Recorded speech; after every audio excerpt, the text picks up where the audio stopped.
Check, check. Good evening, and welcome to the regular meeting of the Placerville Planning Commission, Tuesday, December 19th. We'll call the meeting to order. If you'd all please join me in the Pledge of Allegiance. I pledge allegiance to the flag of the United States of America and to the republic for which it stands, one nation, under God, indivisible, with liberty and justice for all. Thank you, and if we could have the roll call, please. Commissioner Carter, Present. Chair Friend, Here. Vice Chair Keeney, Here. Commissioner Lepper, Here. Commissioner Smith. Here. We are all here. We are all in order. Item 3, closed session report, we have none. Item 4, adoption of the agenda. The chair will entertain a motion to adopt the agenda as presented. I will move to adopt the agenda. Second.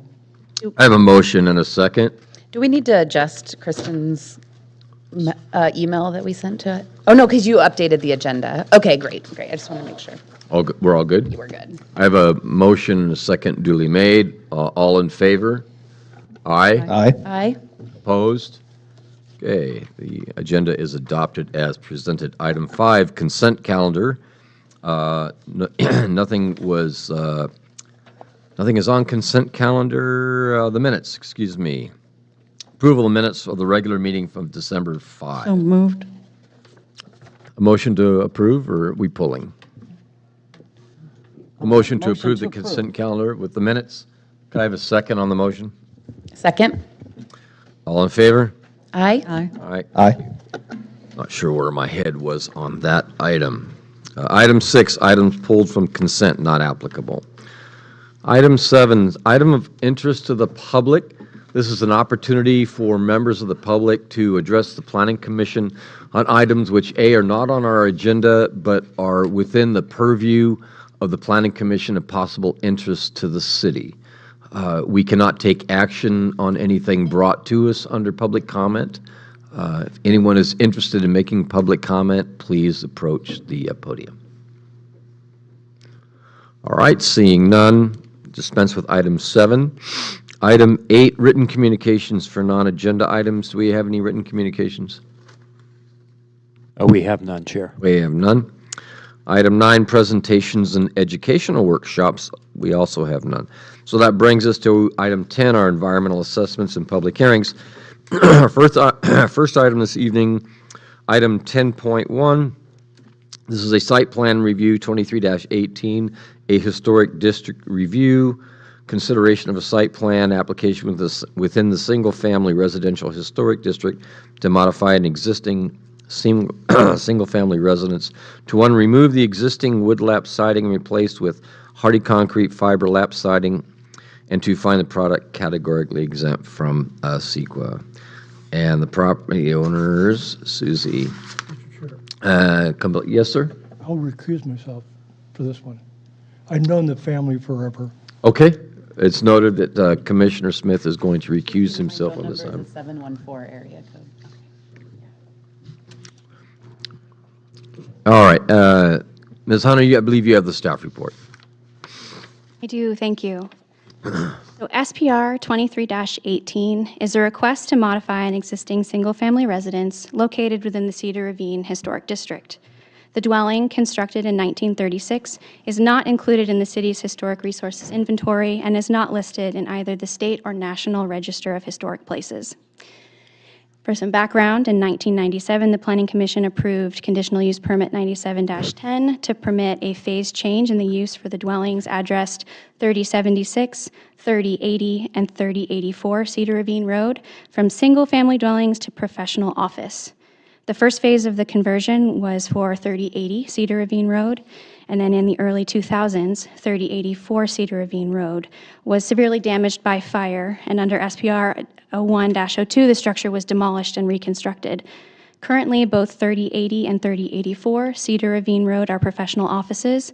The change in use for 3076 Cedar Ravine was never initiated and has maintained its single-family residential use.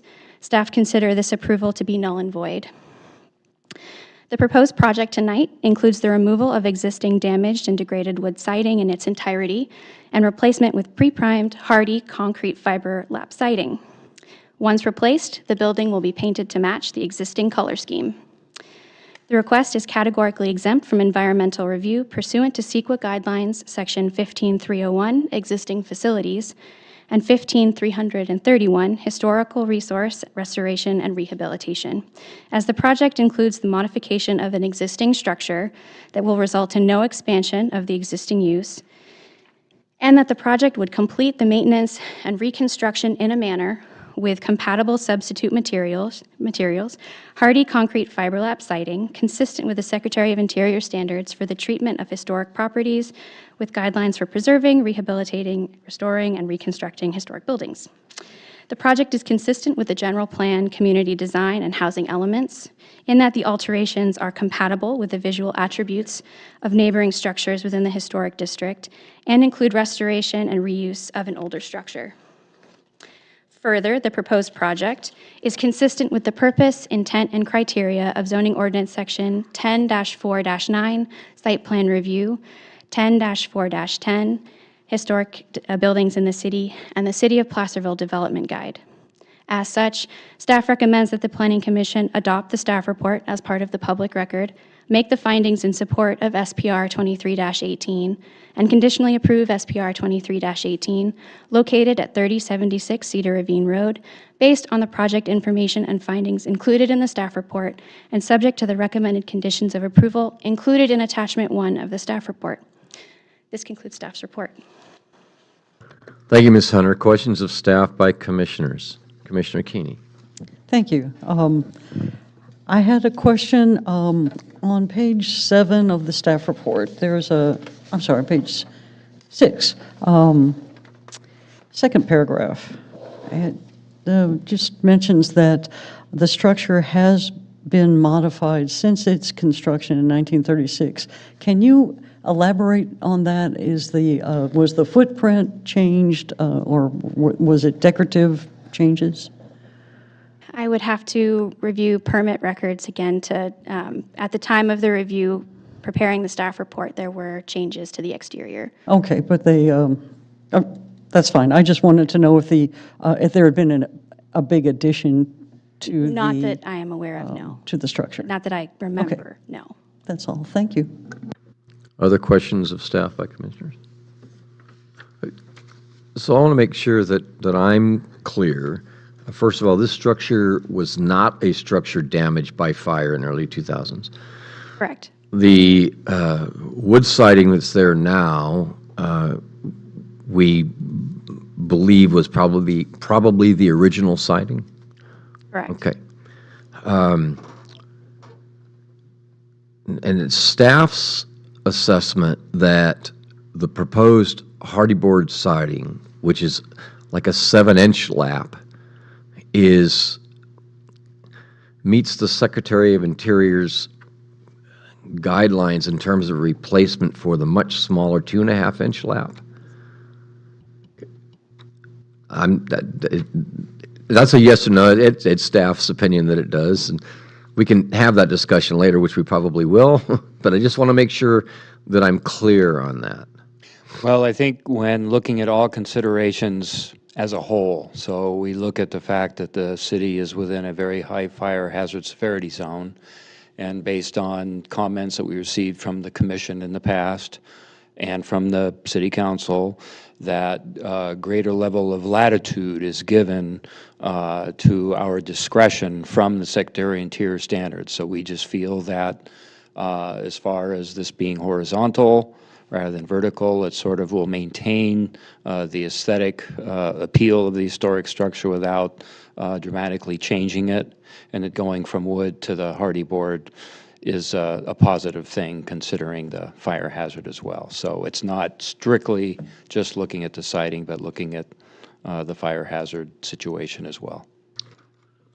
Okay, well, we'll start there. Not to say that the Planning Commission is limited in its discretion. Fair enough, and I appreciate the position from staff and the rationale, because I was kind of looking for the rationale on that. Okay, any other questions of staff by commissioners? Seeing Commissioner Keeney. Question about our procedure, and I just wanted to state for the record that I made a trip to view the house. I didn't walk on the property, but I just saw it from the street side.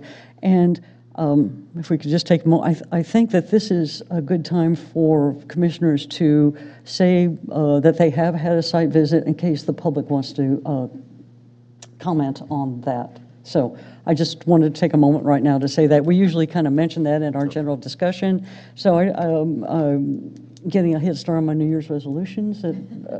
So if you think we should announce Well, these kind of for the things, record, think I did drive by the property several times.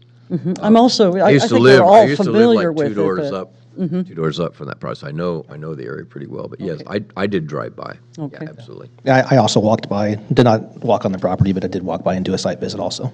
Yeah, thank you for that reminder. I did not do a specific site visit before this, but drive by that all the time because I'm a close neighbor-ish. Thanks for accommodating me. Perhaps we should have a discussion, at another point on our process. But I think, as I recall, the guidelines is that the public should be allowed to comment on the fact that one of us did do a site visit. So that's why I brought it up at this. Okay, fair enough. All right, this is a public hearing. I'm going to open the public hearing. So I don't know if the applicant or their agent are in the house and would like to address the commission on this project. You don't have to. If you're here, you don't have to. But I would actually ask that you do because I'm going to have I personally will have questions. You may or may not be able to, yeah. So we will be gentle. This is not painful. So I need you to come to the podium. Yes, sorry. You don't have to answer any of these. I don't have anything to say. That's fine. So I understand you don't really have anything else you want to offer aside from the application that you submitted. So that could be a nod or a yes or. Only that when 3084 caught fire, the siding that was put on it, I'm not sure if it's hardy board, but it was the much wider siding, which is what we're going for on. Right. Are you Susie Kumbelik by name? Susie Kumbelik. Okay, because I'm just looking at the property owner applicant. That's right. Okay, great. So that's established for the record. So the material that you have on the house right now obviously has a much narrower lap. Yes. And I don't know that the hardy board is made in that narrower lap. They make the wider lap, which is, I think, what you're requesting. Yeah, and I don't know either. Okay, all right. I do know that the narrower hardy board, the narrower lap is available, okay? That you can find it. It's probably a little bit more expensive, but it is available. In hardy, in the. I don't know about the hardy board, so can you speak a little bit to your preference for the hardy board? I don't mind the wider board. Right. I think it's attractive. Yeah. So, Okay. and it's got to be So just for transparency or being direct, and for my fellow commissioners, I personally believe that there is a significant historical character difference between the very wide 7-inch versus what you presently have. And I know that both can be found in historic districts, okay? But I think it's a really, really major change.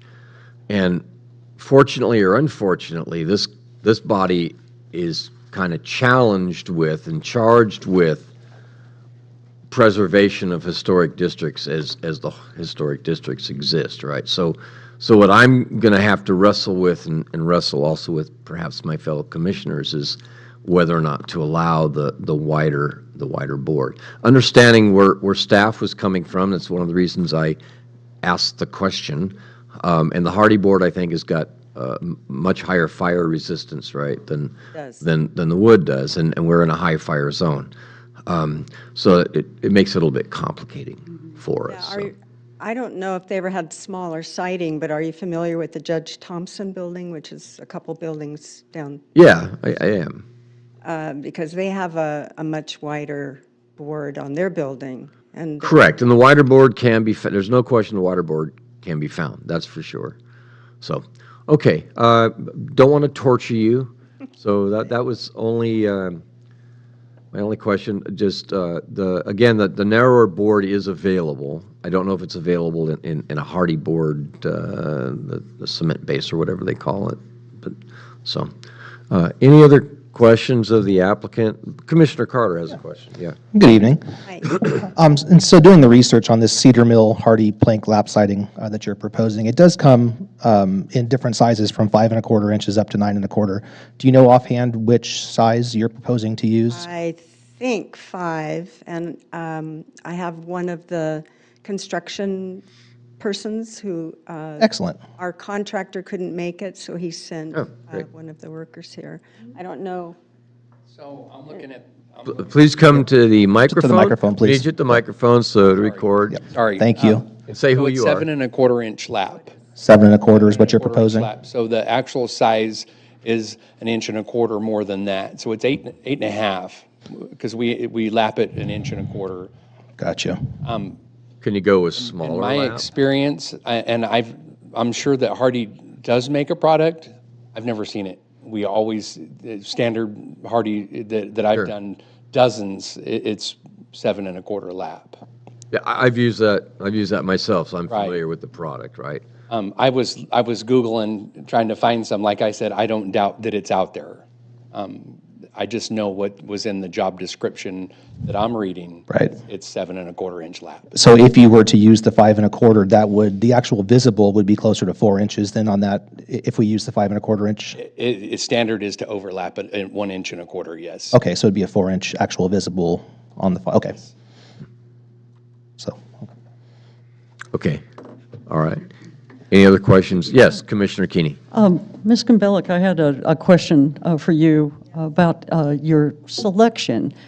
Can you just quickly tell us why you chose to go with the hardy plank as opposed to just replacing with exactly, what you have there, the... For the fire protection is. Okay, the thank you. I greatest just wanted to concern. make sure that we're all clear on why that was your choice. One of our buildings did catch fire, and And it is, I understand that it's considered non-combustible, so right, that's... a- cement board, so. Okay, thank you.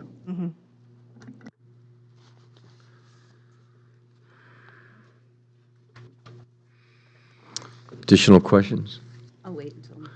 All right, thank you so much. Okay. Is there anyone else in the audience who wishes Right, to? let me Go just ahead. add to what I just said, is that also for maintenance, the wood on the building now is rotten. And so for maintenance, we won't have to worry about that down the road. Yeah, the wood requires a lot more care, it's less durable, that's for sure. Okay. All right, that's it, thank you. Anyone else in the audience wish to address the commission on this item? All right, well, seeing that, I'm going to go ahead and close the public hearing and bring it back to commission for discussion and possible action. At a minimum, I think it's appropriate that we make a finding regarding the fire severity to make what I consider would be an exception in the SOI. Because I do think going from what's there to what's proposed is a huge difference I agree. in the That's- historic yeah, character. I think Okay. we all saw that. That was my just exact, looking at I the just wasn't sure pictures. when to bring it up, Yeah. but you brought it up, because So- that was my exact question, just. So there's didn't have that. an and example. But my question to that point is, would we gain anything by requiring the narrower, using the narrowest available product? We're still not going to duplicate what's there, but Right. it would, it won't look like, again, as we all know, those other nearby houses have wider Right, and lap so siding. my visceral reaction to that is I understand exactly what you're thinking, and I was almost going to ask the question, but then I'm worried that the house actually might stand out I mean, it kind of stands out now in a historic way. Well, that's, If you the know, part of other what we're trying to homes- protect, isn't Right. it? But the other homes, there are other structures in this area that already have the wider siding, right? The wider lap. And so this structure could then be consistent with others in the neighborhood. And I think there's value there. So My hesitation there is, I think it could almost go for the cookie cutter look that we're trying to avoid. I'd be really interested about the 5 1/4.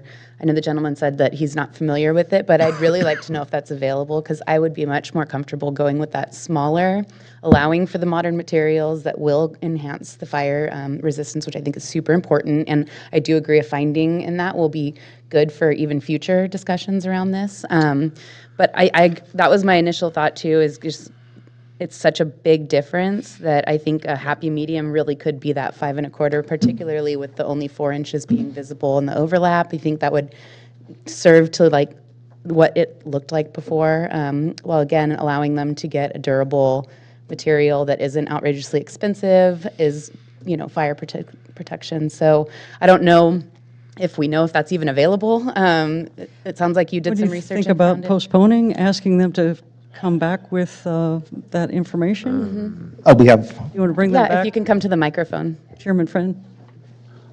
is that okay? I was going to start looking. Yeah. I think they have found the, Rodney just pulled up the Microphone? 5 1/4, and you. Pardon me, thank you. It's hard to, do you want to? I need you to pull your microphone closer because you have a soft voice. Okay, Rodney pulled up the 5 1/4, and it is available. And you can use that. You would go, Sure. okay. Is the, All right. All right. and so you're comfortable making that change? Yeah. Okay. yes.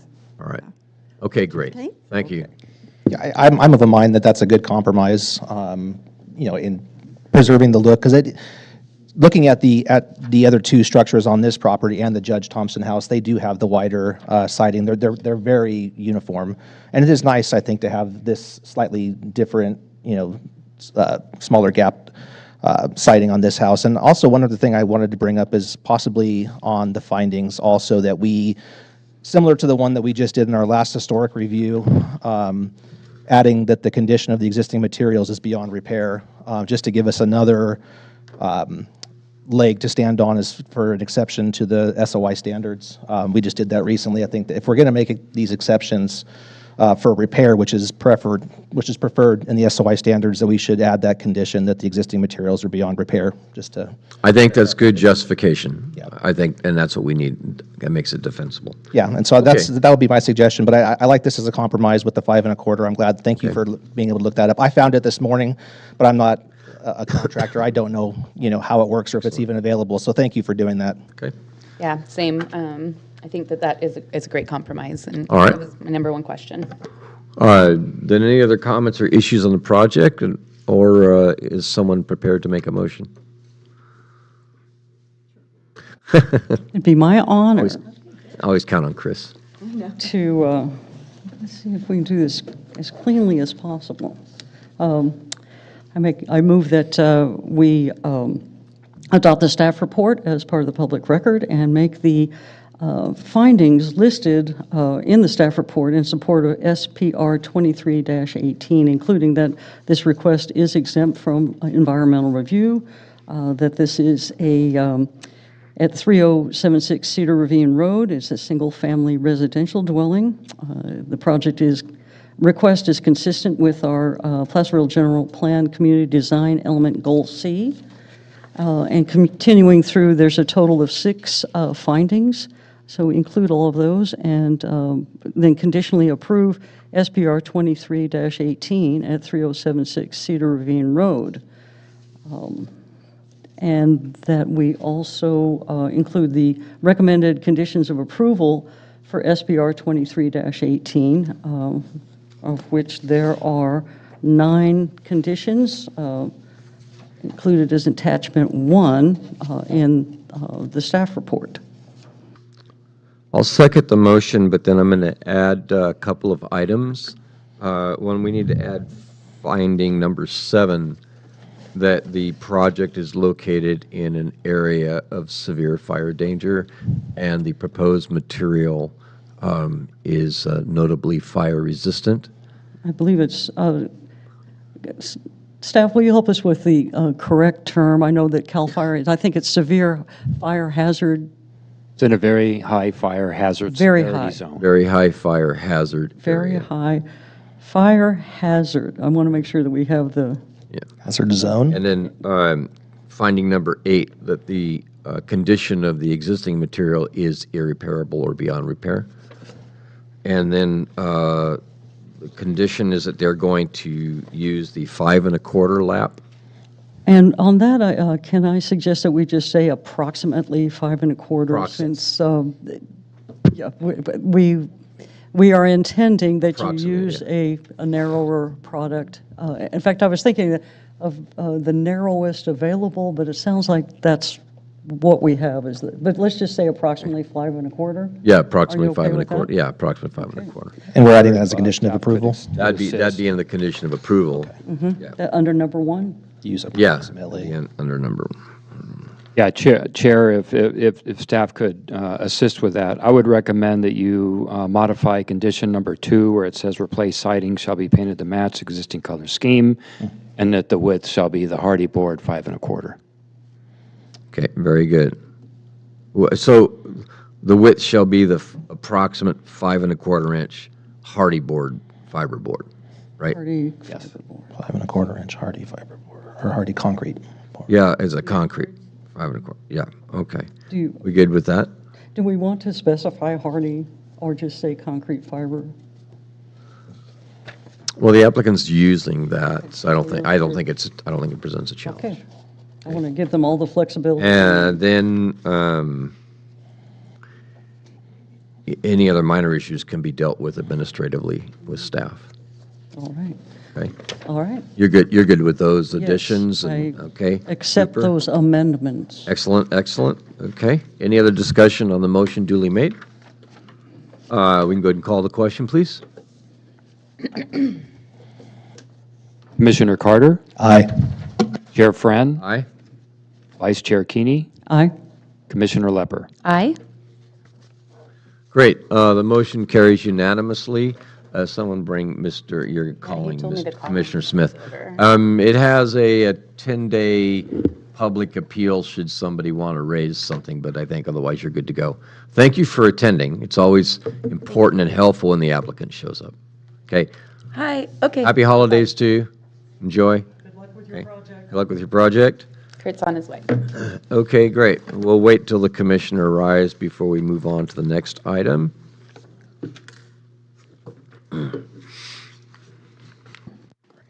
We talk about other things, like the Judge Thompson House. My goodness, it's beautifully decorated. And Oh, yeah. Oh, right, right. really, it's very classic. I love colored lights, but that is just so, understated with the greenery and everything. I just think it's one. I don't know if they always do it that way. I just missed it, but this year they've done it. Can we discuss Commissioner Carter's incredible suit? I know. Speechless. Santa, Fantastic. cats, and Santa and the moon, and this is just screams for dancing. Thank you. I mean, this is just really amazing. Wow. I'm totally impressed by it. And you probably don't get to wear it but once or twice a year. It would work at New Year's, too. This is my second wearing this year, and I think I get 2 more, so. That's great. Nice. This looks fantastic. Where's Commissioner Smith? He said he was coming back. I don't know where I'm not sure. Money well spent, right? Cost per wear. And we also have to acknowledge Ms. Hunter is totally decked out and all lit up. Looks fantastic. Pierre? Great. That's fantastic. And you don't need a special permit. Temporary holiday lighting. You can't wear them. Temporary holiday What is lighting. the cutoff? Is it a I hope the audience That's a doesn't good question. mind Yeah. indulging us on I just read that. Yeah, it's temporary holiday lighting. It's Holiday not lights, subject you to have a take them permit. off in January, I think. All right, I really want to go ahead and move on. I don't know where Commissioner Smith went. Can't be that far. There he is. Oh. I think that way. Oh, well, maybe. I was like, Technically, you could go. Welcome sit back, there sir. anyways. I mean, you don't have to leave. Right. I was told only staff is allowed back. Oh, really? Wow. Across the street, can't drink. Okay, moving on, we are now on item 10.2. This is a conditional use permit 23-03 and site plan review SPR 23-17. This is a request for operation of an automotive service business within the commercial zone and site plan review SPR to 1, add 4 additional wall signs for a total of 5 wall signs under a master sign plan, and 2, find the request categorically exempt from CEQA. And Ms. Hunter, I believe you have the report. Thank you.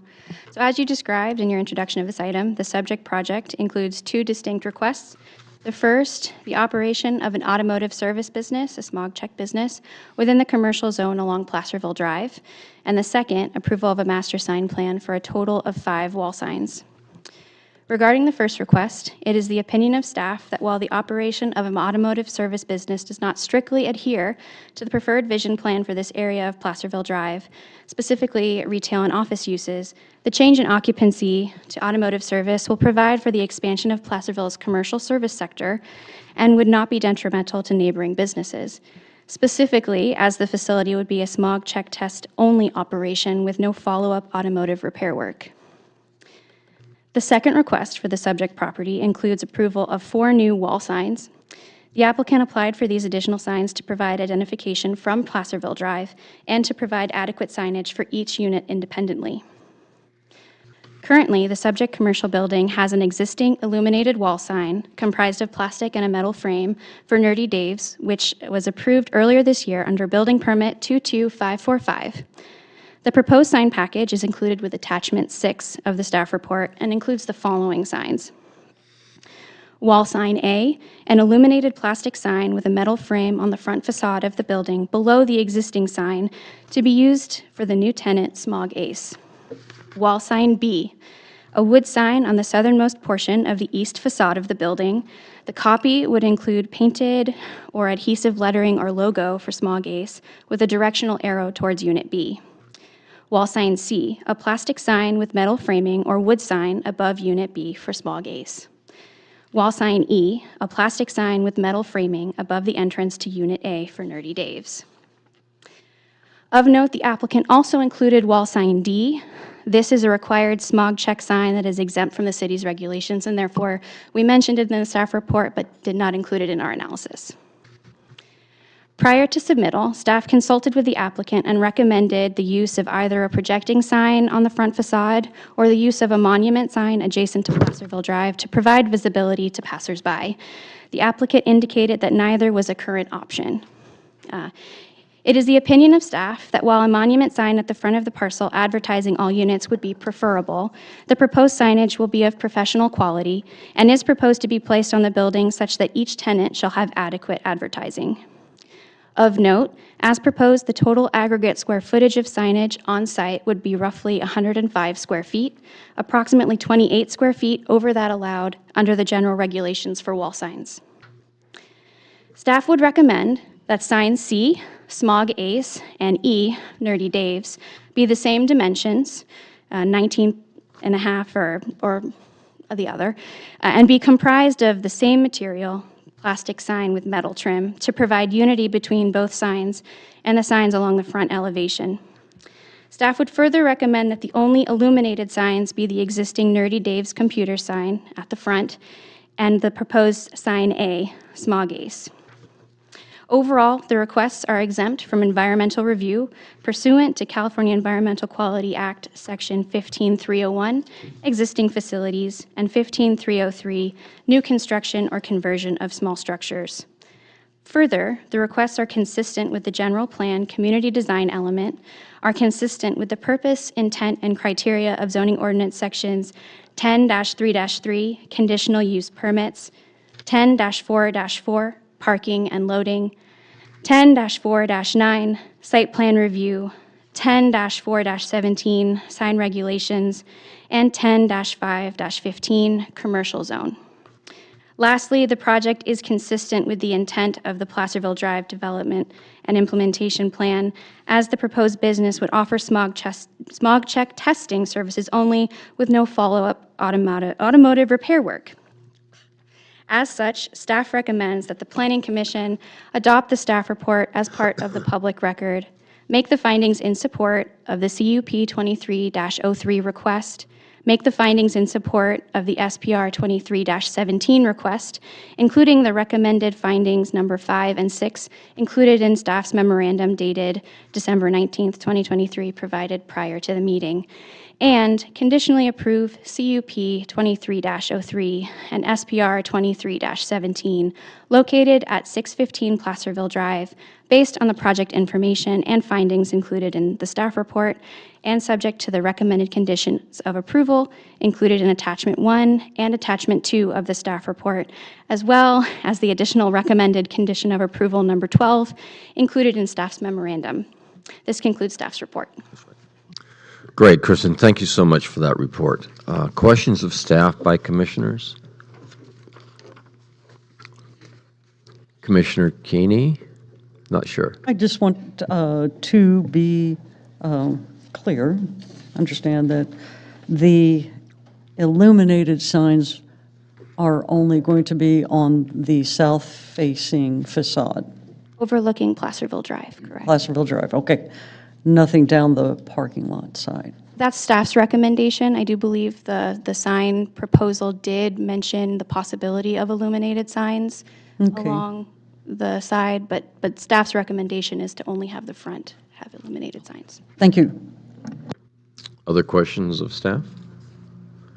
Okay, this is a public hearing. We'll go ahead and open the public hearing. Hopefully there is a representative, the applicant, please, if you'd be so kind as to come to the podium. And there may be questions, there may not be. I think maybe perhaps the first question deals directly with what Commissioner Kinney, you were asking. You might want to ask the applicant to make sure that we got clarity on whether or not those will be illuminated. Welcome, and you want to state your name for the record, please? Yes, my name is Gordon, and I'm representing Small Gaze. Welcome, sir. Thank you. Thank you. Thank you for coming down to answer our questions. And so just for the record, if you would clarify, which signs are to be illuminated in your master sign plan? Yes, so in the proposal, I did state that the south-facing sign at Placerville Drive would be the illuminated sign. I had left it sort of open as a possibility that the ones along the inner front would possibly be illuminated, but we really thought that the ones on the south-facing side would be the ones that would sort of go with the uniform of the building. I agree. I think that's a good approach. And also, it, it reduces the light pollution, if you will, Yes. So you minimize it where you get the most impact. I agree. I have, as long as I've got the floor, I am concerned about your sign B. It's really in close proximity to sign A. And I'm going to state for the record that I did do a drive-by of the property. Didn't walk onto the property, but I did drive by, and it's a constrained site. So tell us why you need sign B. Right. So sign B, I would say from the first day that we were talking over with our landlords about the site, that corner there is very visible from Home Depot and the intersection as you're driving by. And for a new company that's sort of in the back, I was really attracted to that top corner. And so I did tone down that sign to not be so big of a plastic with metal frame. I tried to keep it more of a directional type sign, but I felt that that corner in our first discussions talking about, hey, this was a great location, but I was like, boy, that corner might really enhance our sales and our visibility to Placerville Drive. More so than just having the single sign labeled A in the, Right. that's A, on the A south is a facade. really nice sign, and we tried to keep with the uniform of the one that's already there for Nerdy Dave to be our sort of street drive-by at nighttime. You see it lit up, hey, Smog Ace is there. I would say that B is more of a sign for during the day. People can see it as they're making the turn and as they're coming westbound on Placerville Drive. Okay, Yeah, go ahead. I'm sorry, go ahead. no, I can follow up, please. I was simply going to say that several times after I got the packet coming out of Home Depot to Placer Drive, that was exactly my impression. So it makes a lot of sense to me. Yeah. Oh, Commissioner Carter, go ahead, sorry. Can you clarify on that sign B? So it says it's going to be painted with the company name and an arrow to Unit B. So that's going to be an arrow to the right. It'll be pointing into the parking lot, correct? Okay. Down towards our business. And we're really open to the type of the sign that might be that type of directional, from the commission. We find that corner's very attractive. So, like I said, I tried to tone it down a little bit, not be so major of a distraction as far as the aesthetics of the building, but I did, obviously like that for the attraction. Yeah, I agree also with the chairs. I did do a drive-by on this project also and did feel the same way that corner is the most visible for your purposes for advertisement, obviously. I guess my question would be then, sign C and sign E. So you've got 3 signs on that face. Is there wiggle room on possibly removing one of those the reason why we brought in E is because Nerdy Dave's, they have already had a sign made that matches their one from the front of the building, and they hadn't put in for a master signage back then, and they weren't allowed to hang it yet. So we'd like to bring that into our master plan as well for Janet and Peter, so that they can hang their pre-existing sign that they have. And then, obviously, I would like something to be over the top of my door for Smog Ace, so that's our main sign. So, yes, I was looking at the whole signage as it is getting a little bit gummed up there. So, again, that's why I tried to tone down that visible front corner sign to not be such a distraction, but still let people know that they'd be entering for our business. So sign E is actually for Nerdy Dave's then? Sign E is for Nerdy Dave. I'm sorry, okay, I missed that, I apologize. Oh, there it is right there. Yeah, it took a while for me to hone in on all of them, too. I had not noticed that, okay, that does make more sense. Okay, I'll wait for some more information, I guess. Great. Go ahead, Commissioner Lepper. Wanted to. Commissioner Kinney wants to follow go up back. On minimize, I'm sorry. That's all right. Go No, ahead. you're fine. She yields her. On this,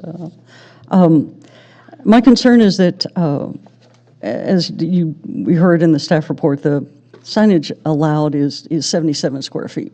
And as proposed, you're more than a third over what would be allowed for that linear footage for the building. So I understand that, you're in a unusual spot in that being the tandem arrangement being at the back, you actually have no right to signage because you don't enjoy the frontage of the building as the way that the code reads. That's why we have to go through, the review. But what I am trying to get at is how can we minimize the percent that you're going over the allowed? I thought it would be easy for us to just eliminate sign B, but what I'm hearing is that you feel that that's important to direct people back, with an arrow and take advantage of that view from Placerville Drive. What about the other signs that you're proposing? Where can we get some reduction? Right.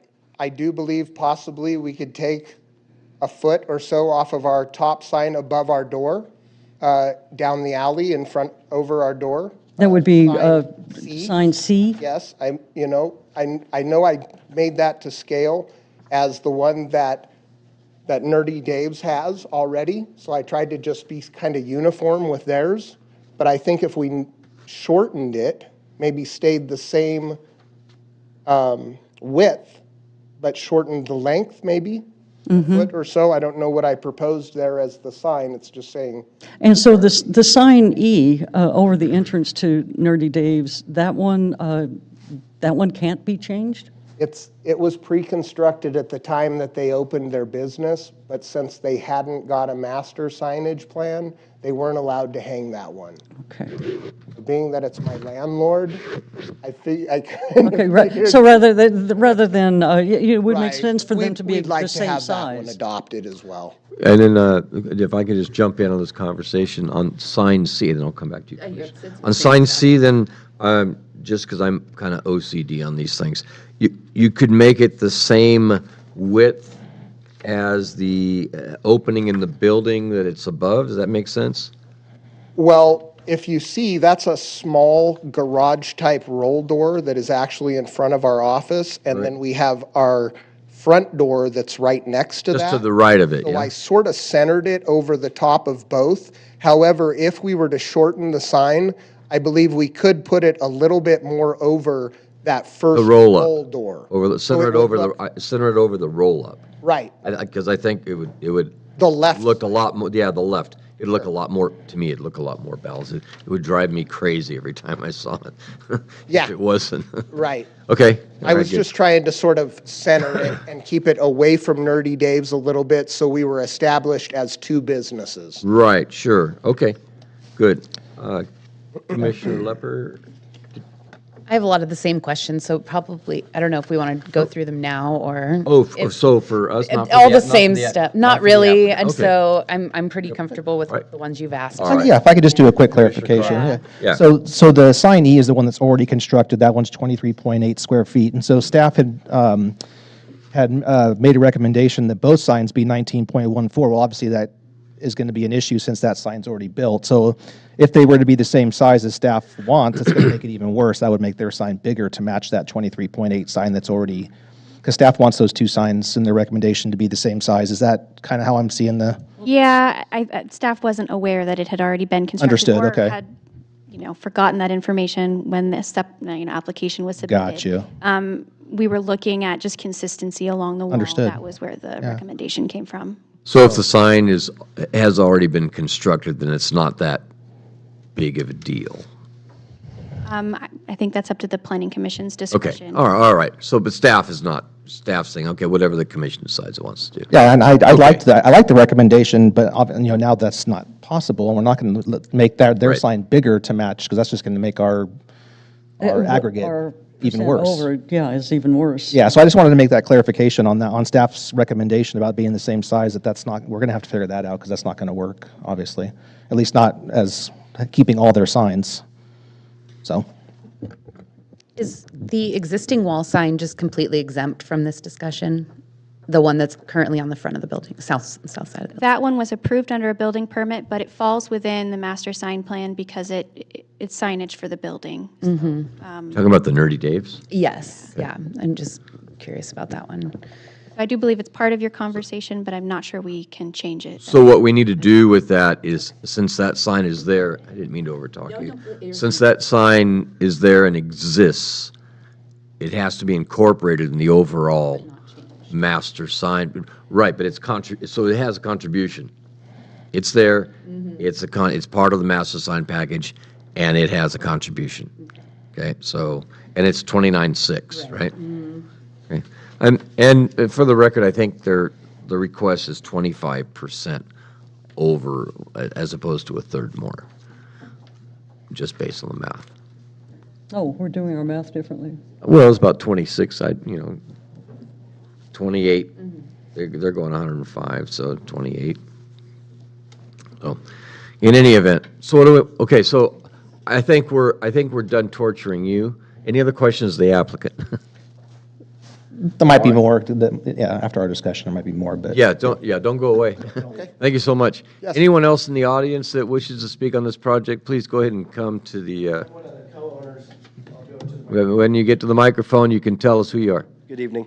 My name is Aaron Wilson. Hey, Aaron. My question, I guess, would be, is the sign square footage based off of the address Sign square restriction? footage Or- is because there's based three- off of the Technically, there's size, 3 suites.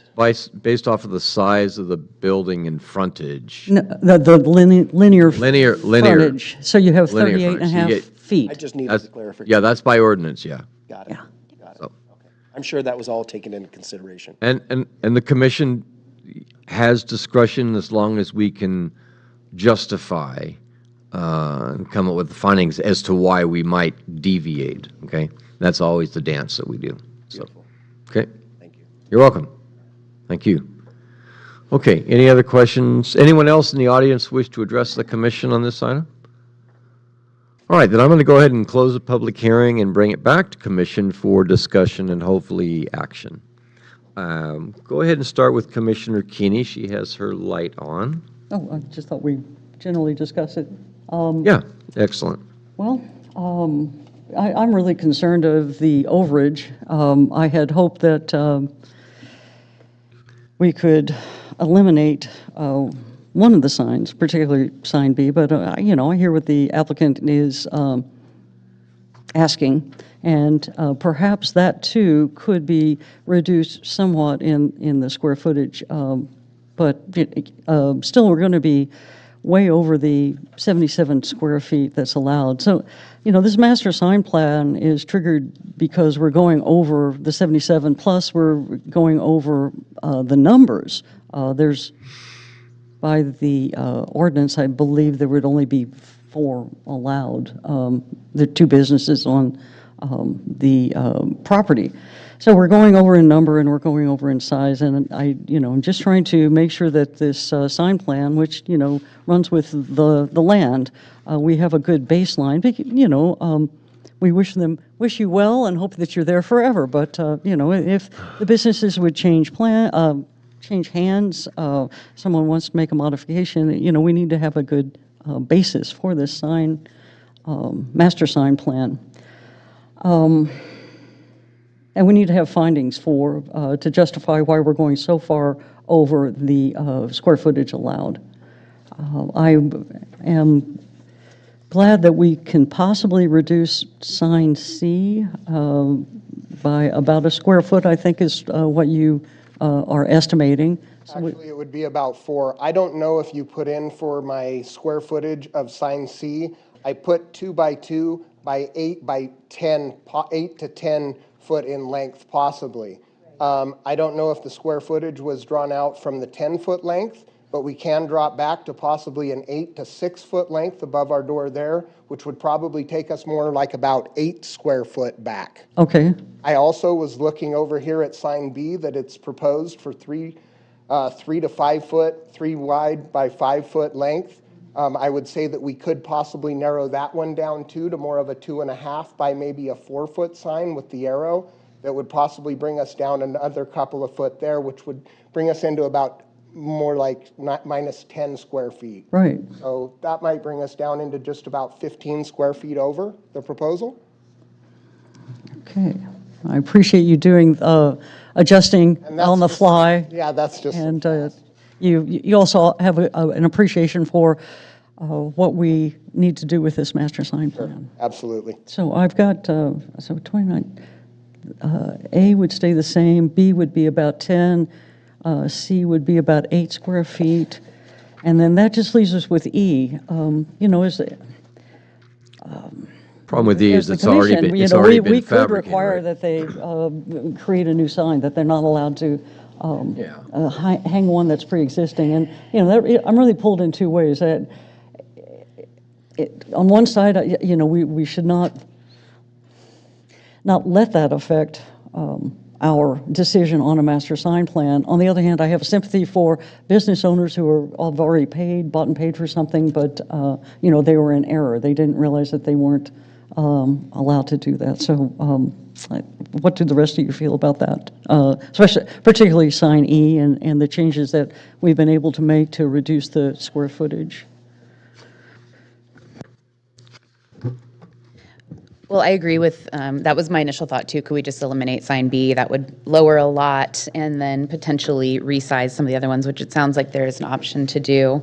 I definitely think that resizing B down, if we do keep it, is a really good option because it does feel just sign heavy in general too. And maybe making it something, I wish I kind of had a view of what it would look like because I feel like that would help me too. Because if it's just the word smog and a little arrow, it's not as striking, I think, visually as the whole logo, or I'm not sure. I can't remember what exactly B was going to be. I think it's just the logo. The signs that strike me as being really essential would be A and B. A facing Placerville, A is an Adam and B is in boy. Essential? Those to me, if it were my business, okay, I'm just talking only because for visibility. Placerville Drive and then also from the Home Depot. Then C, as in Charlie, to me is almost directional to the point. It's showing you where the entrance, right, is. And it would seem that could be a significantly smaller sign. And then E, is that the entrance to Nerdy Dave's there? I guess it is. Yes. 'Cause I was always confused. I haven't gone in there for business. I actually almost needed to, but I haven't gone in there for business yet. But you have the white door on the front of Placerville Drive, and that's where I thought, well, is that where the smog is? Is that where Nerdy Dave's is? So I think A is essential, B is essential, E is already made, if I understand correctly. Correct. Then if we could do something with C and bring that down Yes. in size, and then D is an exempt sign, correct? Right, yeah. Yeah, okay, the D's exempt, so we're not even worried about that one. That's what I would think would be a reasonable compromise. And it's a real kind of, tight area in there anyway, right? Right. So it's clearly not, to me, it's not projecting a whole lot of signage into Placerville Drive. It's not like it's loud and overwhelming there. When you get into the little square kind of thing, there is a lot of signage, but I don't think it's problematic. You can see it from Placerville Drive. You as I- can, but yeah. you want to be seen. I mean, that's kind of the purpose of signage. I think A is I think it's A. The south-facing sign. I mean, I noticed immediately when Nerdy Dave's moved in there and had their new sign up, right? I drove by all the time, and I went, oh, like as soon, it wasn't a long time before I noticed that they moved over there. So I do think that A sign is a very important sign for them, and I think it will get them maybe even more attention than they realize when you drive by, just because of how you come into that area right there, and you're not really speeding very fast because it's the signal's right there, so it's not like we're on a highway and people are just flying by and trying to get those eyeballs. And so I think that was also my hesitation in all of the signage, is that it's not a highway, it's not a huge, fast, multi-lane street. And so actually, I think A will serve them fairly well. And I do think that in listening to the discussions, that definitely making C smaller will help a lot to get the reduction down, and won't cause a lot of issues. And then I think it really just comes down to how can we get, because I too am uncomfortable with the overage it's at now. I just think it's a lot of overage for a small building, and I'd be hesitant to provide that much of an overage as what's the word I'm looking for? Like a status that people can reference. So you let them have 28. Baseline. A Baseline. precedent, that's the word I'm looking for. So that was my immediately hesitation, is the precedent of it. And so if we could reduce, and I do understand why they want B, and that's fine, but I think reducing C and possibly reducing B will be good, and I think A will serve a large purpose to what they're looking for. I really do, just being So leave A the size proposed. Yes, I think so, because I think with Nerdy Dave's on the front being so big, you don't want to have this tiny little smog guy in a car. It's kind of confusing. Yeah. I'm going to go to Commissioner Carter, then I have a suggestion for the applicant. I'm gonna go. Commissioner Carter? Thank you. And something else we hadn't talked about is that we are going over on the number of signs also. And so, had you considered? Sorry, I'm just going to ask you another question real quick. Had you considered, instead of sign C, just doing like a sign on the door, a much smaller, just identifying your front door, Just having a smaller sign on the door. I hadn't considered that, no. Okay. Yeah, because I'm also uncomfortable with the overage. I'm uncomfortable with the overage in the lineal and the number. It's easy to justify it if we put ourselves in the boots of the business owner. But I would think I'd have a hard time adequately justifying both of those overages for a finding. All right. So So I'll ask the applicant, okay? We've got about 28 square feet too much, right? And I would presume the commission might give a little bit of wiggle room, right? Maybe 5% wiggle room on that. What could you do to achieve a reduction of 23 to 28 feet? What could you do? Well, I'm looking, like I said, I don't know in the proposal if they did the approximate sign for C as an 8-foot or a 10-foot length sign, because I put approximately 8 to 10 feet. So that's unknown So to that's you. unknown what Okay. was done in the calculation. Staff will say it was 8. I So it assumed was 8. Okay. Your So- calculation was done with an 8 Correct. foot, and so it came out to 19.1? Okay.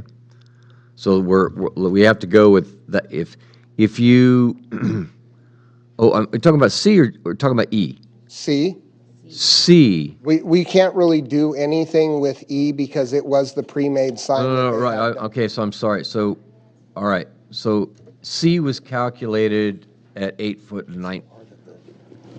So that would be 16, if we're doing a square footage of 16.4 or Yeah. something square foot on that one. I mean, you've got 3 signs, right, that you can play with. 1914, yes, he was at 1914. So what I would say is possibly we could drop that down, because yes, they already are in the corridor there. So they would be able to see visible, such as a door sign like that. However, I think in the consistency of the signage, if we put maybe a smaller, maybe with a logo and the smog ace right above the door, maybe such as the 2.2 feet by 4 to 6 feet, possibly. I would say 6 feet preferably. I don't know how much we'd lose there, maybe 6 square foot or something like that off of there. And then as well as sign B, that's been the sign in question, maybe we could drop that down to a 2.2 sign or 2-foot sign by 4 foot, which would drop that one down from the 15 15 square feet to 8. down to more like 8. 8 square feet. And So there we're losing seven there as well. So they I would- think also with being familiar with the building and seeing how they've laid it out, I don't think that it's going to look too bad in there. I think it's going to look pretty good.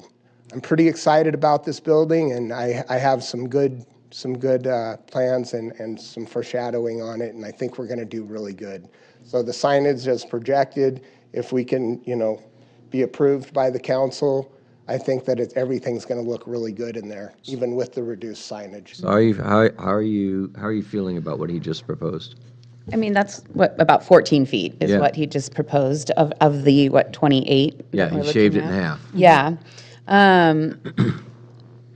I think, I have one question. What are your business hours? How late are you guys open? It's just going to be until 5. Okay. We had thought about doing appointments after 5, between 5 and 6, for people that are getting off of work and need to get that inspection done. So on our scheduler, we would have appointments available after. So that would just be like a 1 or 2 maybe during the week that would show up. Yeah. But, it's an 8 to 5 and then 9 to 4 on Saturdays. So Great. we'll be there. Most then of your Sundays. business is daylight hours, yeah. I think, I like the reduction. I think that's a really good start. I still think maybe C might just be a little bit overkill, and I totally agree. I think it's a great business. You're close to the DMV. It's going to be really convenient for people. But I think that the C is still kind of getting me in terms of size and getting, if we could get a little closer to, because I think when I proposed, when I was like noodling through different ones,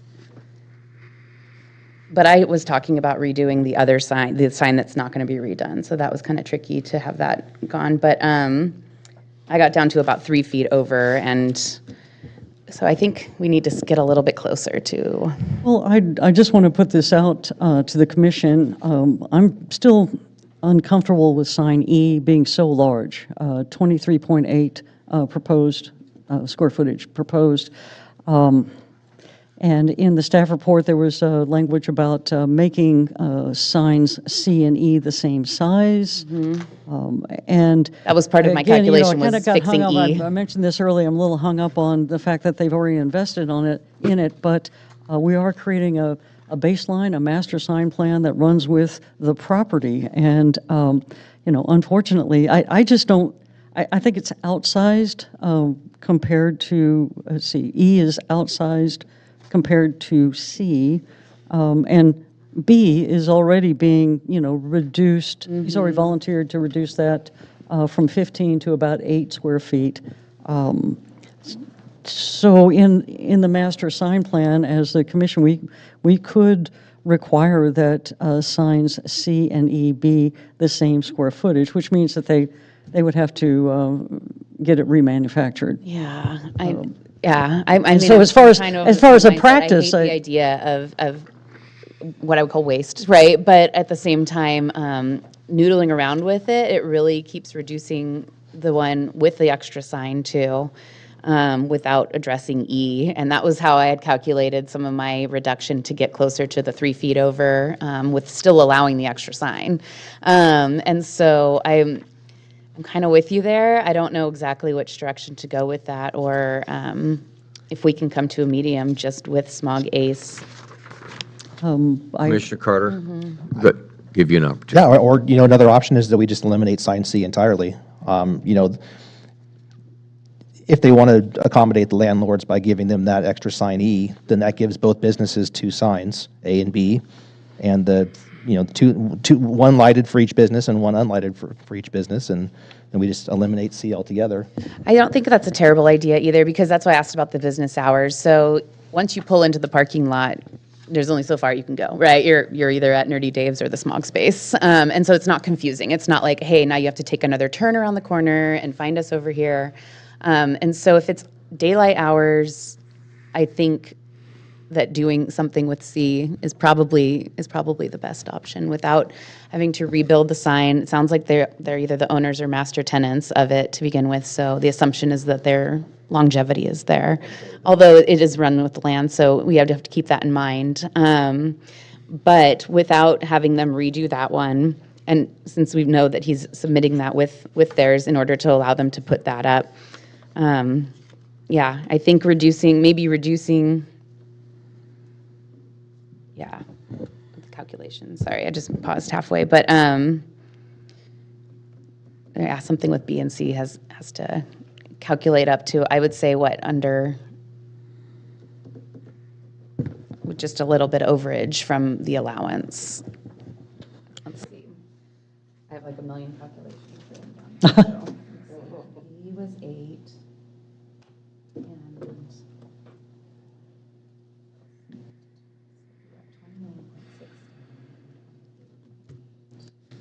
Trying to decide where I'm at philosophically. I'm not sure where I'm at philosophically. Okay, and the allowable was what exactly, 80? And if 78? if we did eliminate C, that would allow them to restore the size of B back to what they had originally proposed, which would make it a more effective sign also. I do think that's More visible and more effective. Yeah. Just a thought to add to that, not, if we did eliminate C, not holding them to that reduced size on B. And then in theory, if it changes into something else, that those 2 signs point you into the back that there's a secondary business there. And we I think that's understand- not we a bad understand idea. that For sure, but they're saying all my square foot. I have a question for staff. If there's just a sign on the door have to of the business for Lettering, and then we could, the smog check, does that not count toward their signage? Or is that just, if it's on the door, not on the wall? It really depends upon the signage, but it does count. It would Typically, count. if you go to a large commercial building that has a number of doors, usually there's a very small sign on the door that tells you you're entering this business as opposed to your neighbor's business. So I don't know if this will help the commission, but I just want to talk a little bit about a master sign plan versus a variance. When you're looking at this, there's a lot of discretion that the planning commission has. This isn't a variance where really there's a lot of responsibility on the part of the applicant to really show that a variance is necessary to exceed or vary from the requirements of the code. Where in a master sign plan, it allows a lot more flexibility, but you have discretion. What you're trying to do is eliminate sign clutter, but yet accommodate the business owner with having appropriate signage so that his business is visible to the passerby. That's what it's for. It was interesting when the owner came up and said there's 3 suites in there. Well, if the owner really wanted to have signage for 3 suites, that would have required a master sign plan from the get-go, and we wouldn't have been in a situation where we had an existing tenant occupy the building, Nerdy Dave's Computers, with a very large sign placed center in the front of that building. You would have had spots for 3 signs that would have been all coordinated with each other. Right. That would have been the ultimate goal here, but we don't have that. And so from staff's perspective, we give a lot of difference to the Nerdy Dave's Computers sign because it's already hung up on the building, it's already permitted. But with a master sign plan, you do have full discretion because it's a sign package for a multi-tenant. It would have been required if it was 3 tenants. And I think as Commissioner Keeney mentioned earlier, we have a very unusual situation here where the building is basically, it's in tandem. You don't have that very often. You know, in some places you do, like, say, I remember when I was looking for Mr. Friend's business in Rancho Cordova. He was way in the back of the building and difficult to find. So you rely on a monument sign that's in the front of that building that tells you what tenants are back there. So, you know, I see the importance of having a sign for the businesses in the front elevation. I see the importance of sign B because it is giving a lot of visibility to the smog check business. The other signs are nothing more than when a customer, a client parks in that parking lot, it's a small area. You're not searching for anything. You just want to make sure you walk in to Nerdy Dave's if that's where you want to go to get your computer fixed, or you have a sign above the other door if you want to get your smog checked. You're going to go in and check in your car. You're not searching around. You're in a little space. So I just throw that out. That was kind of the way staff was looking at it. It's sort of a very, very unusual situation here. But again, the commission does have a lot of discretion on what you would consider too much signage as opposed to, you know, clutter versus accommodating the owners so that their business is successful in attracting customers.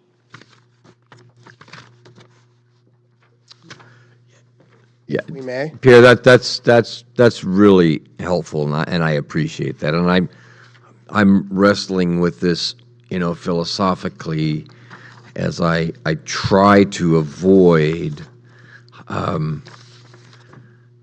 over-regulating, you know, business and private property owners. That's been my philosophy sitting on the commission. However, in this case, I'm glad you said this is a really unusual kind of case. When you look at just the front of the building where you got Nerdy Dave's, well established, and then all of a sudden this other one's going to come in, it's not harmonious, and I don't mean that in a negative way, so please don't take it, but it's not harmonious. It doesn't look like it was part of a master sign package to put things kind of together. Okay, fair enough. So that's the reality that we're dealing with. The other reality is the applicant wants to allow sign E. Okay, so that's now a reality. I think the third reality is, as you described, Pierre, it is a relatively confined space, and when you get in there, you aren't really hunting around. My inclination would be to give the applicant as much latitude with A and B. And frankly, I'd almost like to see A be competitive with the existing sign on that front, right? And so that suggestion is actually being larger, making A larger, and then probably eliminating, what is it, C? Eliminating C. So I would put my money in A and B and eliminate C, or make just a real tiny, a small. That's kind of where I would probably go. It's just kind of a difficult situation. And I appreciate you being here, and we normally don't have a give and take, but I think we're trying to get to a conclusion. So what do you think about that? Well, I appreciate all your considerations, for sure. I'm here to work with you, for sure. I've been a homeowner in Placerville for a long time. Yeah. And I appreciate our town. This is Jan. She's my landlord. Hi, how are you? Dave's, and owner of Nerdy Dave's. Okay. And the pre-existing sign.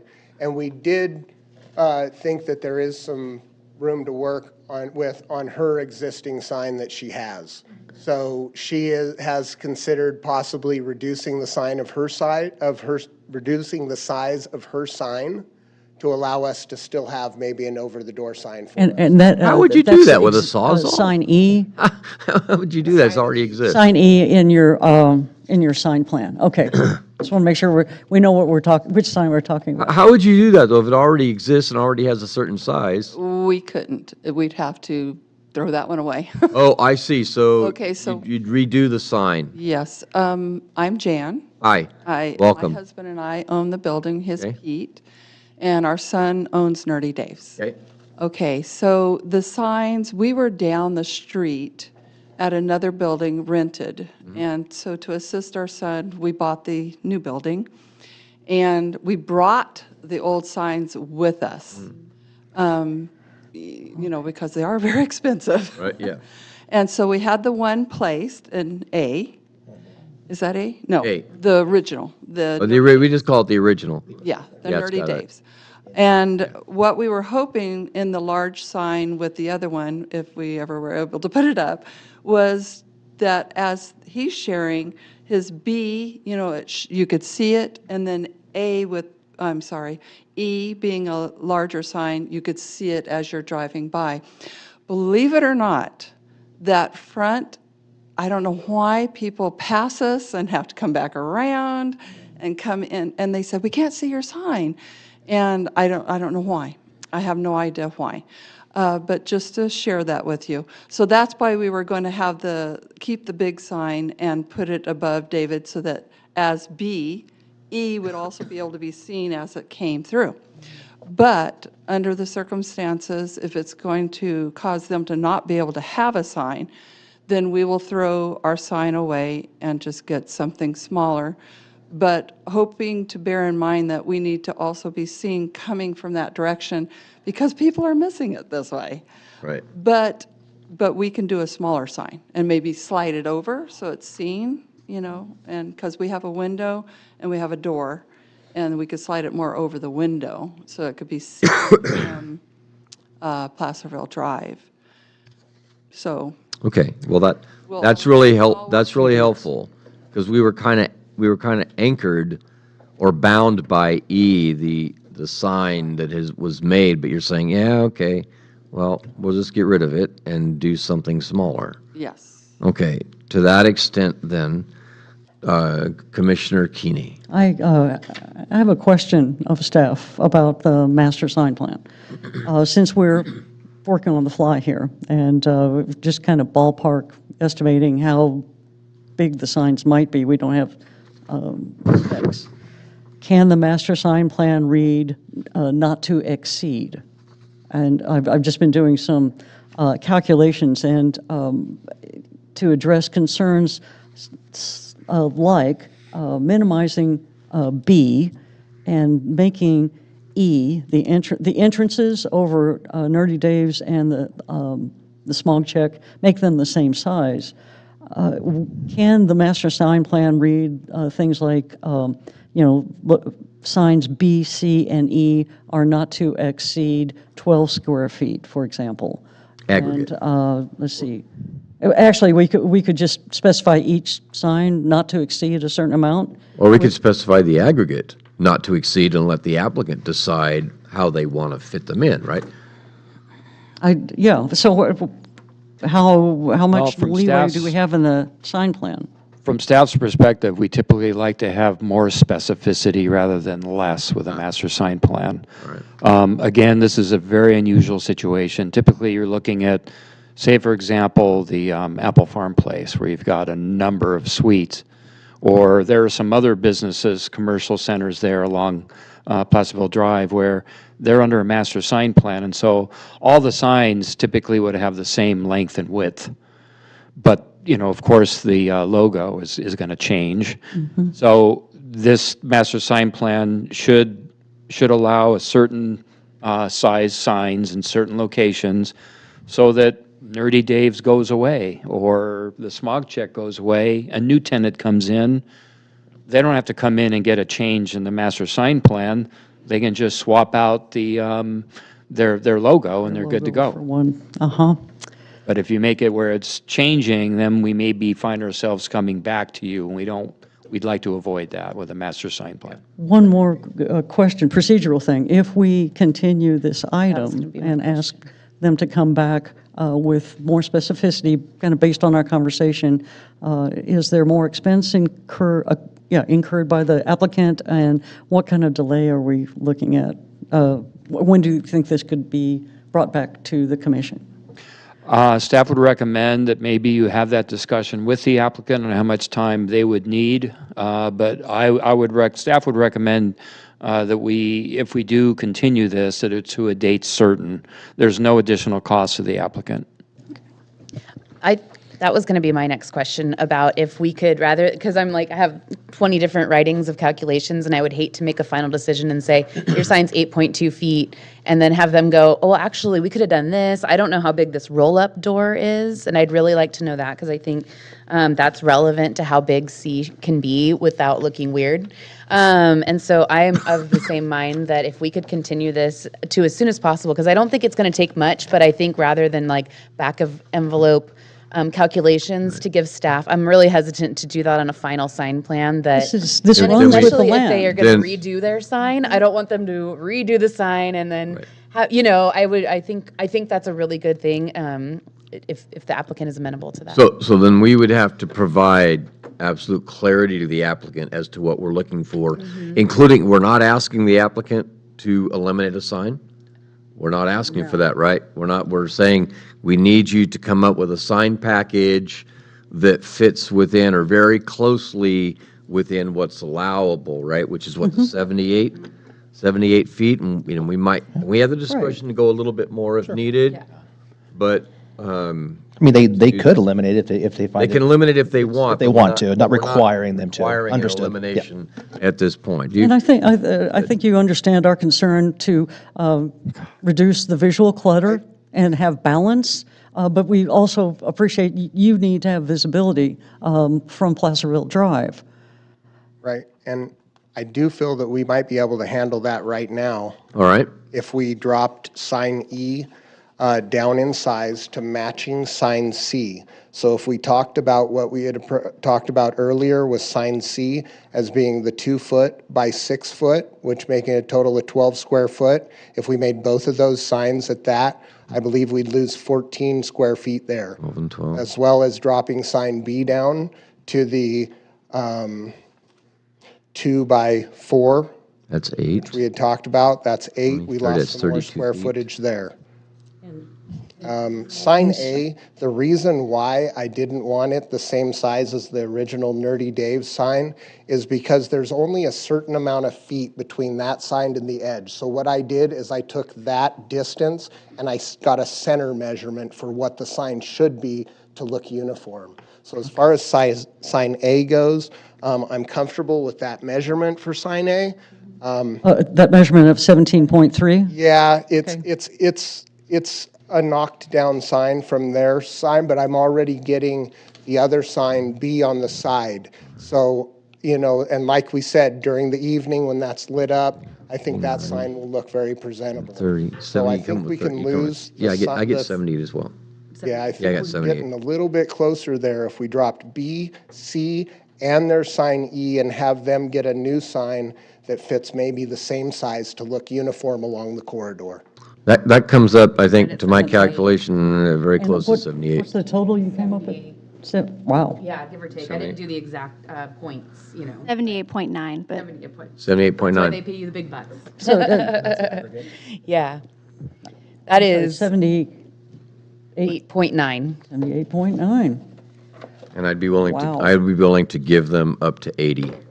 Just, And so we can, that's for the master sign plan, we can. Total aggregate. You can work with the applicant to get those specific measurements and square footage. Yes, we can do that. We would want it memorialized in a resubmitted plan so that it's in the record. so not to exceed 80 square feet. That would cover it. Right, but we would want exhibits. Numbers. Oh, you want, that you, said, okay, so like you the want. 12 for you C, want- 12 for E. You want specificity on each sign then? Yes. Oh, okay, gotcha. All right. Well, But you could give us that general direction. We'll work with the applicant, and the applicant can just give us a revised drawing, and then we have that in our file. And so they That's what don't the signs are. need to, we don't need to continue and have them come back. can deal with it right They now. can work with Yeah. staff to Yes. incorporate that into Yes. the master sign plan on file. That works. Okay. I really, in fact, I'm sure I speak for all the commissioners when I say, really appreciate the accommodation and the flexibility.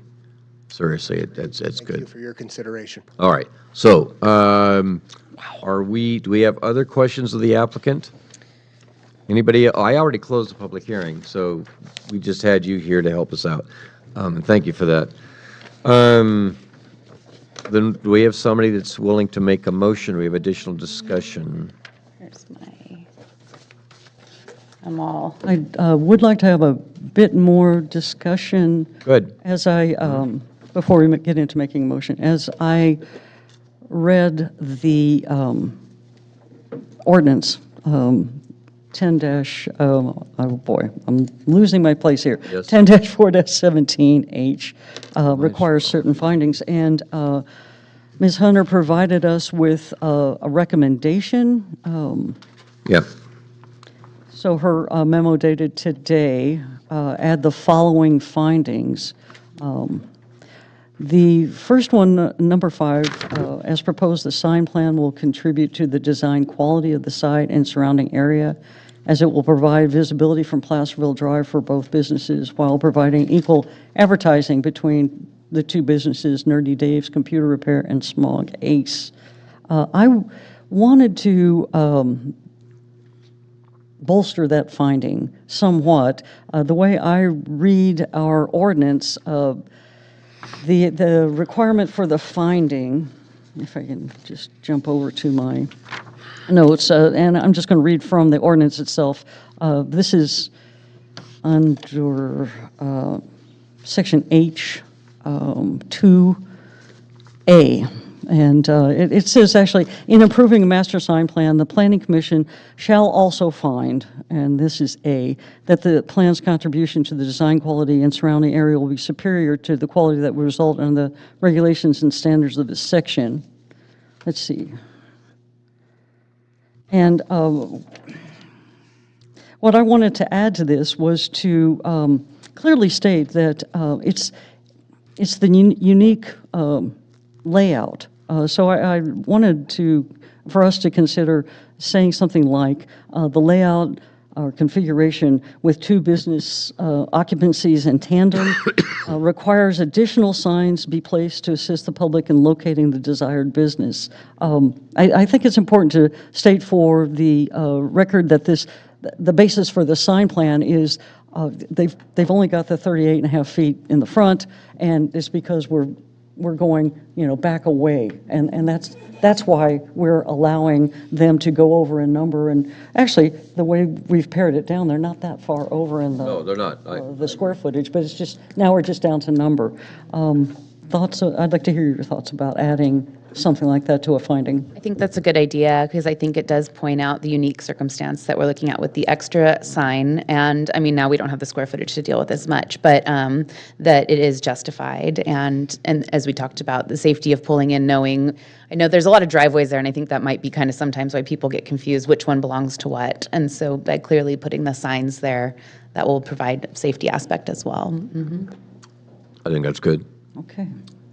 You prepared to Thank make you. a motion, possibly? I'd like to make a motion. Slowly, carefully, and I'm sure it'll be meticulous. You might want to sit down. Make yourself comfortable, put your feet up. Thank you all. Thank you very much. We're almost there. I move that the Planning Commission take the following action. As recommended in the staff report dated December 19th, 2023, that we adopt the staff report as part of the public record, and we find that the conditional use permit and site plan review requests are exempt from environmental review, that the project qualifies for a categorical exemption under the California Environmental Quality Act, Section 15301, for existing facilities, and Section 15303, new construction or conversion of small structures. Under the findings, make the following findings in support of CUP 2303 as listed in the staff report 1 through 4. Then going on to number 4, make the following findings in support of SPR 23-17, that the project request is consistent with goal F. And number 2, the project request is consistent with the purpose, intent, and criteria of zoning ordinance 10-4-4, 10-4-9, 10-4-17, and 10-5-15, the commercial zone.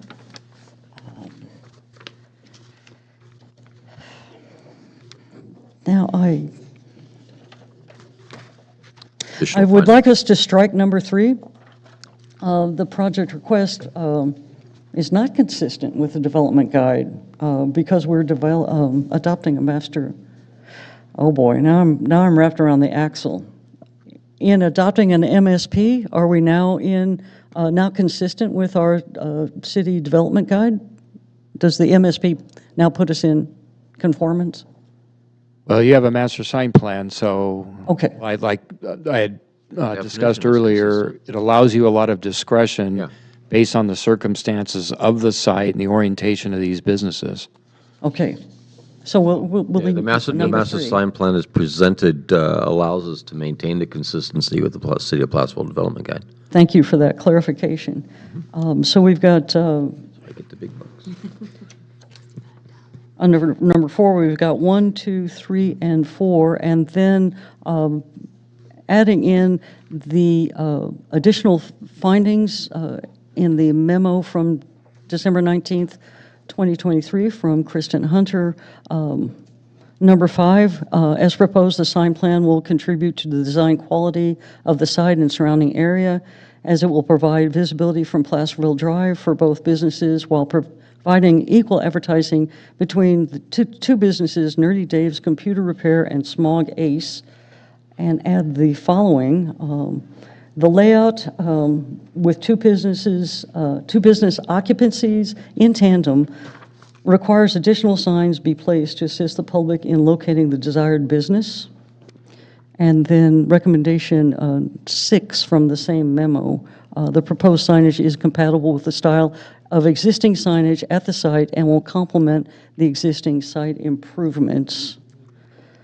And then further, following the recommendation from the memo, December 19th, add another condition of approval over to attachment 2. So we currently have 11, and number 12 then is that the applicant shall comply with Section 505 of California Fire Code regarding the addressing of buildings. Mr. Chair, that is my Yes. motion. We have a motion, do we have a second? I'll second. We have an exquisite motion duly seconded. I want to thank the commissioner for putting that together. That was exceptional. No, but think you did. I was just going to, did you guys got Discussion on the motion. We have to memorialize the size of the sign. the new signage? That's what I was going to ask. 80, Oh, that's what not that to goes. exceed, There we go. not to exceed 80 square feet. We got to do each one though, right? I did not know where to put that. Right, that was So gonna be my that's in a question. condition of approval. Or attachment just two. change the staff report. I think it would be under 1 and maybe adding an amendment after IV or 4 for master sign plan and maybe some language about the revision to comply with. I would basically state that the applicant is to submit revised exhibits showing the modified signings not to exceed a total aggregate of 80 square feet. Yeah, I like that. That's good. So that, I'm sorry, could not hear, that comes under 1 of 6. 4? Okay. The applicant is to submit revised exhibits not to exceed 80 square feet, okay. And that's attachment 1, item 6. Attachment 2. Attachment 2. I have Item so 4. parking lot paving. We know. That's paving. Why would it be there? I think it's 1. I thought think it she was said adding 1 under and then under add item a 6th point. under item Add a 6th point. On condition, be the attachment On condition 1. number 1. Conditions. what's number 5? Number 5. Number What's 5. no- yeah, it have had to be number 4. 5, not 6. Yeah. We already have 1 through 4. It'd be 5 that we're saying is the. Sorry, I meant condition of approval number 1, attachment 2 for the site plan review. And it's going to be Master under- sign- Master sign package falls within the site plan review, and so be number 5, Roman numeral 5. I think it would be Roman numeral number 4, and it would just have a note because that is the plan we are Oh. asking to be. Oh, just I was added in a whole on. different. Be I the see. master sign Sorry for plan. the It's confusion going to be on that. substituting, where instead of what you wrote here under number 4, it's going to. Submit. Or a note at the end. Yeah, okay, just amending that part. Okay. Gotcha. I was going to say, what are we talking about On a paving? whole other page. Okay. That's good. The maker of the motion made that amendment. I assume the second of the motion accepted the yes, friendly amendment absolutely. with the assistance from staff. Additional discussion on the motion?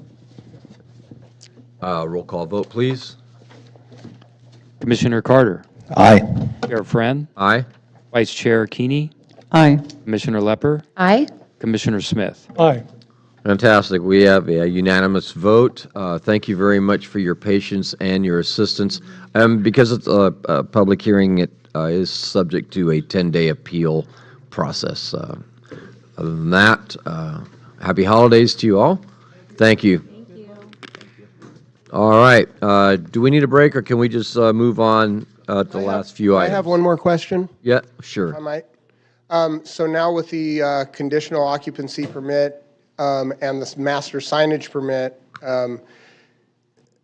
I'm able to move forward, post my licenses, begin with the proper, begin with my business now? Is, That's, There is I a- don't know that. There is a 10-day appeal period, So- so we couldn't issue any permits until the Monday following that. So I believe that would be the first week of the year. Okay. But after that, we're happy to help you. wonderful. So we'll actually get the permits then, and I'll go ahead and issue the updated signage that you would like. You're welcome to submit that information Okay. now, Okay. or as soon as possible, and Okay. we'll have it in our plan check. and, Wonderful. Yeah, we So can about issue it 10 right days, away. And then we can get our permits, and then we Thank can you move for- forward. Thank you Gives you for a asking. chance to enjoy the holidays. Thank you. Thank you all. Thank you. Thank you very much. All right.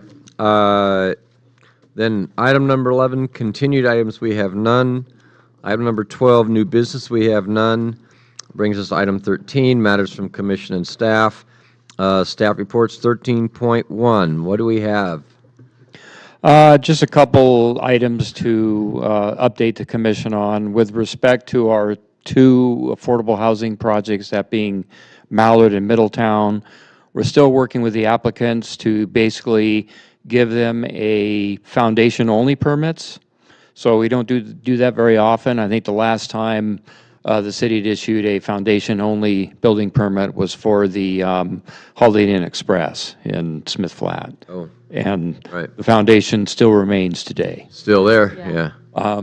We want to make sure that, so we're working closely with the engineering department to make sure that the improvement plans and the site plans are per our specifications. And once we've approved those documents, we can then issue those permits.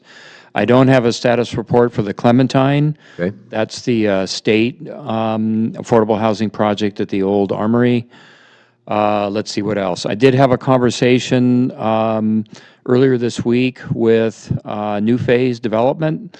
They were the ones that were trying to complete the Estonia 39-lot residential subdivision. That's the one below the airport that's accessed through Texerna. So unfortunately, the tentative map expired because they were unable to submit a timely filing for the final map. They're still interested in moving forward because, of course, a tremendous amount of work has happened, for them to basically reach this point. But what I told them is that the map was approved back in, I think it was approved by the city council in 2002, I think it was, so quite a while ago. So some standards have changed, so I informed them that, yes, you will be starting the process anew, but you'll probably have to revise your plan somewhat to meet new standards, new changes.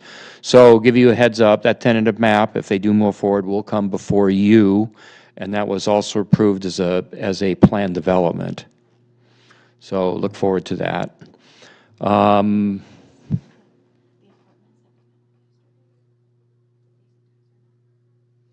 Oh, yes. And so there's a 4-acre parcel right at Broadway and Texerna. We met with some developers yesterday on that, and they're looking at doing a market rate apartment complex. And it looked very, very nice. They showed us preliminary elevations and site plans, and it looks great. So we're hoping they can move forward on that project. So it looks like there's still a lot of activities happening here in the great city of Placerville. That's great. That's excellent. Maybe the rates will start coming down a bit and will incentivize folks to move forward. Yeah. Do we have our next meeting set? The meeting on January 2nd is canceled. Right, that's right. You And told us that. currently, staff is unsure if we will have a meeting on the 16th. Gotcha. Okay. We're making sure we have items to bring before you. All right, fantastic. We'll just wait for that. Anything else? No. Okay, great. Item 13.2, then we'll go to our special committee report by our Historic Review Special Committee. Anything? Commissioner Smith? Well- You've been quite, turn your microphone on, please. Is it nice and quiet? Is that what you're gonna say? You've been quiet this evening. There's nothing I would add that you didn't discuss very well already. I'm kind of gun shy because I never know about my talent to create drama. So let me just outline what our thinking is and where we're headed. We'll start off with the following premise.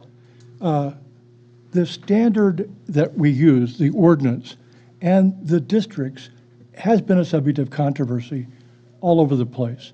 There are people who think the district should be expanded. There are some who want it reduced, expanded to include, for example, Main Street. There are people who think that some places like Cedar Ravine should be partitioned off and deal with some housing in different time periods differently. Likewise, the way you approach the standards, and are they really helpful? Do they meet the objectives that we want? So what we had in mind is all of us, everyone here has views on the subject, everyone. And I can speak for ourselves, some of us, that our views change depending upon the arguments and ideas presented by other people. And that would happen if we were to open it up for discussion here. What we had in mind is workshops. The reason is you break down to different component parts, and this is not unlike what was proposed before when the staff was going to have a joint workshop with the city council. And a question was raised, well, should we send publicity about it to other people? And the suggestion from staff was, no, it wouldn't necessarily be helpful. But in this instance, we want to hear from as many people as possible from many different sectors. Correct me if I'm wrong, but we are still working on a list of priorities, right? Because that You I will get a understand. list of What, priorities. because I think that's the work product that is You'll going be to come getting. back here for discussion. I think what you are talking about right now is one of those priorities, or is actually a process perhaps to address one of the priorities. But we still need that list of priorities, right? Yes. You are identifying what is deficient, particularly since the Historic Advisory Committee doesn't exist and we have those functions. So what is it that we need to do? And then, so do you have a kind of a time frame for when you guys might bring that January is back? when you have a meeting. Okay, so because, We've exchanged drafts back and forth. okay, great, super. So probably no later than maybe our February meeting, we can have that. Okay, that would be I would terrific. hope it'd be first, but just to let you know, it's a subject for discussion. We want we want your input. We want suggestions about what you would add to it. Yes, well, I guess what I'm thinking is, where I'm at is this little subcommittee is going to come back and say, okay, here are like the top 5, the top 10 things that we really need to do, boom. And then here are some suggestions about how we accomplish those, and workshops or whatever it happens to be, but this is what we need to get done, okay? And if we have to find grants to do things, whatever it happens to be. So I think that's our next step. So, okay, well, I think that all of us eagerly await that work product. And yeah, I'm not worried about how much time it takes, because I think I'd rather have a good product rather than a rush product, so. Okay, anything else from other commission members? Commissioner Keeney? I had one item, it relates back to the last topic on signage. And reading the sign ordinance, I saw that the things that are prohibited include flashing signs. And when I drove by the site on Placerville Drive, I noticed that Nerdy Dave's has a flashing sign, OPEN, but it's in the window. And, you know, I had a conversation with staff, and I'm looking for some clarification on that, and I'm not sure exactly how we proceed. I just wanted to bring it to everyone's attention. This was an unusual thing. We don't always deal with signage, and so this gave us a chance to kind of get in and review our sign ordinance, and so I saw that, and anyway, I'm looking for some clarification. Sure. So it's an open sign that flashes, which we find quite often in the city. A lot of people just turn them on, and that's a default that can be turned off. So typically our code enforcement officer, Isabel Rodriguez, would go and talk to them in person, have them turn it off. That's actually happened a lot this year. Open signs themselves are not prohibited. It's just the flashing, because it's a distraction for drivers and safety concern. So it's in the window inside the building. So it doesn't count towards overall signage. We look at it more as window cover. So we follow those regulations, which the maximum window cover is 25%. And, but you can have a flashing light as part of your window cover? No. No, okay, The so flashing is prohibited. right, But okay. the open sign is okay as long as it does not exceed 25%. Illuminated is okay? Uh-huh. And twinkling Christmas lights would be exempt, In season, because Temporary. holiday lighting, Holiday lighting. holiday light, it's not a sign anyway, so. Okay, anything thank else? you for that. Chair Friend, if I could Yes. just kind of piggyback on what Ms. Hunter was saying about those signs. So staff has taken notice as of late, and this is probably more in particular to, say, the vape shops, tobacco shops, some of the convenience stores. They're competing vigorously against each other, and they're doing so through different kinds of illuminated signage in the window. So as Ms. Hunter said, a lot of business have a sign that says open. That's a little neon sign that says open. Can't be flashing, but, you know, we really don't regulate that. We want people to know that it's either open or closed. But we've noticed that a lot of these shops now are putting a tremendous amount of lighting in their window. So as you now are aware, anytime somebody proposes string lighting or outdoor lighting or what have you, per our ordinance, that requires planning commission discussion, review, and approval. So, but the ordinance is fairly silent on these lighted signs in the windows. So it's maybe something as you're driving around, especially now that it gets light at 5 o'clock, 4:30. Fortunately, I think we're hitting the 21st and the days will start getting longer again. Right. But it's a good opportunity to pay attention to the outdoor lighting and especially those signs in the windows. Take notes. Maybe it's something we can talk about in the future. Maybe it's something that needs to be added into our code, because right now it's kind of it's the code is sort of silent on that. So other than saying you can't have it flashing and it can't exceed 25% of the window, we really not consider the lighted signs in the window. I think too, it's the development of the array of LED signs that are available now. You know, you can just get they're tiny, so it's a lot easier, I think, now to put those kinds of lights into people's windows. So that probably contributes to the increase in it. So probably addressing it in the code is going to be our ultimate goal, I would say. Okay. I guess I just share with you one thought to these folks who were concerned about their big sign about the computers and said that people drove by and didn't stop. But the suggestion that I'm sure you'll be able to address is sometimes it's not the size of the sign, it's such things as so many words. Once you have computers up there, that one word, do you need to add viruses, software, hardware, computer games, et cetera? When you're driving by at 45 miles or whatever people are going by, it's not really helpful. So you folks can help guide them and get their input as to what to do about that. But I appreciate their concern. Yeah, thank you very much, Commissioner Smith. That's a very good comment. And just so the commission is aware, we did recommend that maybe they look at a projecting sign so that you can read the sign or see the sign from a distance instead of actually having to come up almost parallel with a building to read the sign.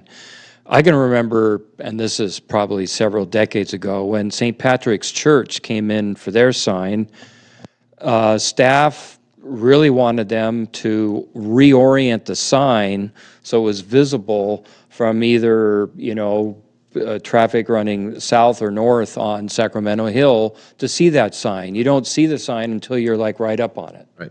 But that's an example of where we wanted them to maybe put up a whole different concept of a sign, maybe a projecting sign that was clearly more visible than the one that's on the building. Or a monument sign, as you Or a suggested monument in the sign. staff report. It's out away from the building, could be oriented, just as you said, people see it from either They direction. indicated there was they didn't like the idea of the projecting sign, and that for the monument sign, it was currently too expensive.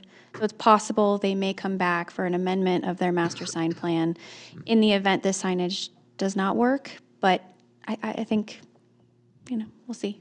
And again, the owner had indicated that there are 3 suites there. Well, there's only 2 businesses in the building, but if he wanted to rent it out to a third business, that would have automatically triggered a master sign plan anyway.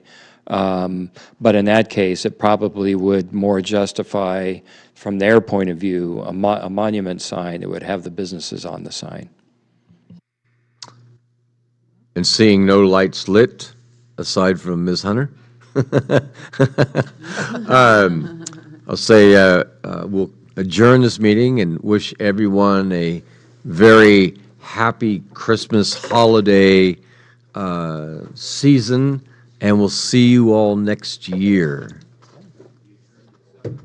Adjourned at 7:52. 7:52. 7:52.